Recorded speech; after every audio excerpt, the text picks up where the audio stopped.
بسم اللہ الرحمن الرحیم۔ شروع کرتا ہوں اللہ کے پاک نام سے جو بہت بڑا مہربان نہایت رحم والا ہے۔ دوستو، بہنوں، بھائیوں، بزرگوں، السلام علیکم ورحمۃ اللہ وبرکاتہ۔ تاریخ اسلام میں ہم جنگجو اور فاتح اندلس طارق بن زیاد کی قسط نمبر 5 میں ہم آپ کو خوش آمدید کہتے ہیں۔ دوستو، کل ہم بیان کر رہے تھے کہ موسیٰ بن نصیر نے طارق بن زیاد اور طریف بن مالک کو سامنے بٹھا کر ان کو یہ بتا رہا تھا، موسیٰ بن نصیر، کہ میرا ذاتی خیال ہے کہ ہم تم دونوں سے پوچھوں کہ کیا ہم اسپانیہ کی سلطنت کو، برزنطینی سلطنت، اس کاؤنٹ جولین کی مدد سے اسپانیہ کی سلطنت کو اپنے ساتھ ملا کر ہمارے افریقی مقبوضات پر حملہ آور ہو جائے گا۔ یہ بیان کر رہا تھا موسیٰ بن نصیر، اور وہ کہہ رہے تھے کہ افریقی مقبوضات پر حملہ آور ہو جائے، اگر ایسا ہوا تو ہمارے لیے کئی ایک مسائل اور دشواریاں کھڑی ہو سکتی ہیں، لہذا میں نے فیصلہ کیا کہ سبتا پر حملہ آور ہو کر اسے فتح کر کے اپنی عملداری میں شامل کر لیا جائے۔ موسیٰ بن نصیر نے ان دونوں سے پوچھا، طارق بن زیاد اور طریف بن مالک سے، اور طارق بن زیاد اور طریف بن مالک نے پہلے باہم تھوڑی دیر تک کوئی مشورہ کیا۔ پھر طارق بن زیاد نے موسیٰ بن نصیر کو مخاطب کرتے ہوئے اپنے اور طریف کے خیالات کا اظہار کرتے ہوئے کہنا شروع کیا، اے امیر، آپ کا فیصلہ درست ہے، میں اور طریف بن مالک اس سے اتفاق کرتے ہیں۔ سمندر کے کنارے آباد یہ سبتا شہر ناقابل تذکیر خیال کیا جاتا ہے۔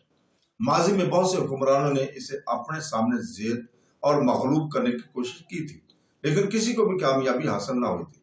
مجھے امید ہے کہ ہم اس شہر کو اپنے سامنے مفتوح کرنے میں کامیاب ہو جائیں گے۔ اس موقع پر اے امیر، میں آپ سے یہ کہنا پسند کروں گا کہ ان سرزمینوں کے اندر ہمیں کوئی بحری بیڑا بھی تیار کرنا چاہیے، اس لیے کہ قسطنطنیہ کی بزنطینی سلطنت یا اسپانیہ کی حکومت اس سے سبتا شہر کے لیے ہمارے خلاف کسی بحری جنگ کی ابتدا کر سکتی ہے، تو ہم سمندر میں بھی ان گفتوں کو بھرپور طریقے سے جواب دے کر پسپا کر سکیں۔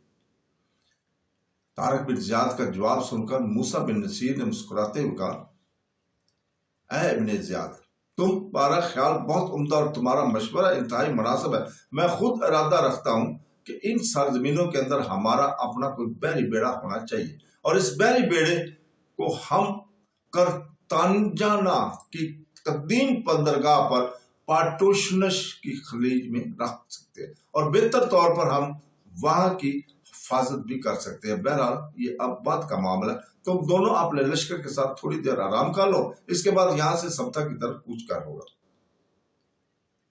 اس کے ساتھ ہی طارق بن زیاد اور طریف بن مالک اپنی جگہ سے اٹھ کھڑے ہوئے، اور پھر وہ اپنے لشکر کی طرف چلے گئے تھے۔ ان ویرانوں کے اندر طارق بن زیاد اور طریف بن مالک کے لشکر نے کھانا کھانے کے بعد تھوڑی دیر آرام کیا۔ پھر موسیٰ بن نصیر کی سرکردگی میں وہ متحدہ لشکر ان ویرانوں سے ساحلی شہر سبتا کی طرف کوچ کر گیا تھا۔ دوسرے روز صبح یہ متحدہ لشکر بحیرہ زقاق کے کنارے سبتا شہر کے سامنے نمودار ہوا۔ موسیٰ بن نصیر نے شہر سے تھوڑے ہی فاصلے پر اپنے لشکر کو خیمہ زن ہونے کا حکم دے دیا تھا۔ لشکر کا پڑاؤ کرتے ہوئے اس نے احتیاط برتی تھی کہ اگرچہ سبتا شہر کی فصیل کے اوپر سے تیر اندازی کی جائے تو دشمن کے وہ تیر اس کے پڑاؤ پر نہ برس پڑ سکے۔ شہر کے سامنے دور دور تک موسیٰ بن نصیر نے اپنے لشکر کو پھیلا دیا تھا۔ پھر شہر کے مشرقی اور جنوبی حصے سے موسیٰ بن نصیر نے بڑے بڑے اور بلند درختوں کو کٹوایا، اور درختوں کے ان بڑے بڑے تنوں کے سامنے لوہے کے بڑے بڑے سینگوں والے مینڈے کے سار نصب کروا دیے تھے۔ لمبے لمبے تنوں کے ساتھ لگے ہوئے لوہے کے ان مضبوط اور بڑے بڑے سروں کو فصیل کے ساتھ ٹکرا کر موسیٰ سبتا کی فصیل کو اپنے سامنے پاش پاش کر کے رکھ دینا چاہتا تھا۔ اپنے لشکر کے ساتھ موسیٰ بن نصیر 2 روز تک جنگی تیاری میں مصروف رہا۔ تیسرے روز جب اس نے شہر پر حملہ آور ہونے کے لیے اپنے صفوں کو درست اور لشکر کو تیار کیا، تو شہر کی شرقی اور جنوبی دروازے پر صلح کے بڑے بڑے سفید پرچم لہرائے جانے لگے تھے۔ صلح کے یہ پرچم لہرائے جانے کے باعث موسیٰ بن نصیر نے اپنے لشکر کو حملہ آور ہونے سے روک دیا تھا، اور وہ اپنے لشکر کے سامنے طارق بن زیاد، طری بن مالک اور اپنے بیٹے عبدالعزیز کے ساتھ کھڑا ہو کر سبتہ شہر کی طرف سے کسی مزید رد عمل کا انتظار کرنے لگے تھے۔ تھوڑی دیر بعد سبتہ شہر کا مشرقی دروازہ کھلا اور اس دروازے سے 3 سوار نمودار ہوئے۔ ان 3 سواروں میں سے ایک اپنے گھوڑے پر آگے تھا، جبکہ 2 اس کے پیچھے سفید پرچم بلند کیے ہوئے تھے۔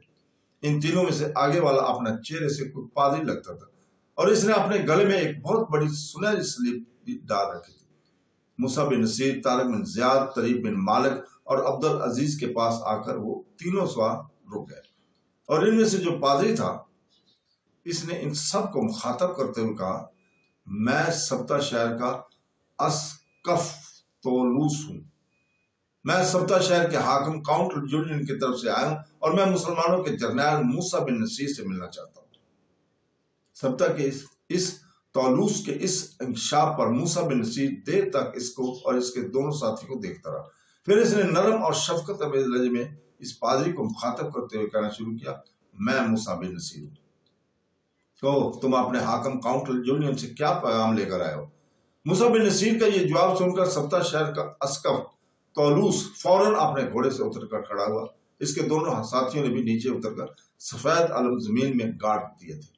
پھر ان تینوں نے باری باری موسیٰ بن نصیر، طارق بن زیاد، طری بن مالک اور عبدالعزیز کو مخاطب کرتے ہوئے کہنا شروع کیا تھا، اے مسلمانوں کے عظیم جرنیل، ہم جانتے ہیں کہ آپ شمالی افریقہ کو اپنے سامنے زیر زبر کر کے رکھ چکے ہیں۔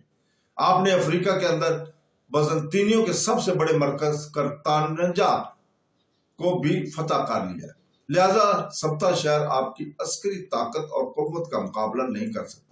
ماضی میں جو سبتہ کا لشکر مسلمانوں کے ساتھ جنگوں اور لڑائیوں میں مصروف رہا ہے، تو ایسا سب کچھ اسپین اور رومن لشکروں اور بحری بیڑوں کی مدد سے کیا جاتا ہے۔ اب ہم یہ سمجھتے ہیں کہ ان سرزمینوں کے اندر بستہ شہر کا لشکر آپ کا مقابلہ نہیں کر سکتا، لہذا بستہ کا حاکم کاؤنٹ جولین آپ سے صلح کی شرائط کا خواہاں ہے۔ اسقف طولوس کا یہ جواب سن کر موسیٰ بن نصیر تھوڑی دیر تک اسے غور سے دیکھتا رہا۔ اس کے بعد اس نے قدر استفہامیہ انداز میں اس کو مخاطب کر کے پوچھا، اگر تمہارا کاؤنٹ جولین ہمارے ساتھ صلح ہی چاہتا ہے تو وہ ہمارے ساتھ صلح کی شرائط طے کرنے کے لیے خود ہماری طرف کیوں نہیں آیا؟ اس نے تمہیں اور تمہارے ان 2 ساتھیوں کو کیوں بھیج دیا ہے؟ اس سوال پر طولوس نے جواب دیتے ہوئے کہا، اے مسلمانوں کے عظیم سپہ سالار، کاؤنٹ جولین نے ایسا ایک احتیاط اور بچاؤ اور دور اندیشی کے تحت کیا ہے۔ اسے یہ اندیشہ اور خوف تھا کہ اگر وہ خود صلح کی گزارش کرنے آپ کے پاس آتا تو کہیں ایسا نہ ہو کہ مسلمان اسے گرفتار کر کے اپنے پاس رکھ لیں، پھر سبتہ والوں سے ساز باز کر کے اور ہیلے بہانوں سے کام لے کر وہ سبتہ شہر کو نقصان اور گزند نہ پہنچائیں۔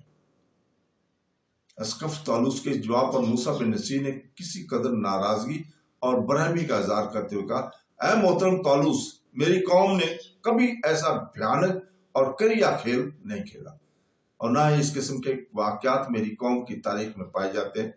مسلمان ایسا کبھی کرتے ہی نہیں۔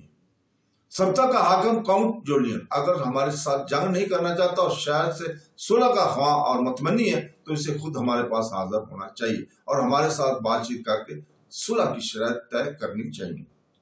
اگر وہ صلح کا خواہاں ہے تو ہم اس پر جنگ مسلط نہیں کریں گے، اور ہم بھی اس کے ساتھ صلح کی شرائط طے کرنے پر رضامند ہو جائیں گے۔ لہذا تم سبتہ کے حاکم کاؤنٹ جولین کو بلا کر لاؤ تاکہ وہ خود ہمارے ساتھ یہ شرائط طے کرے۔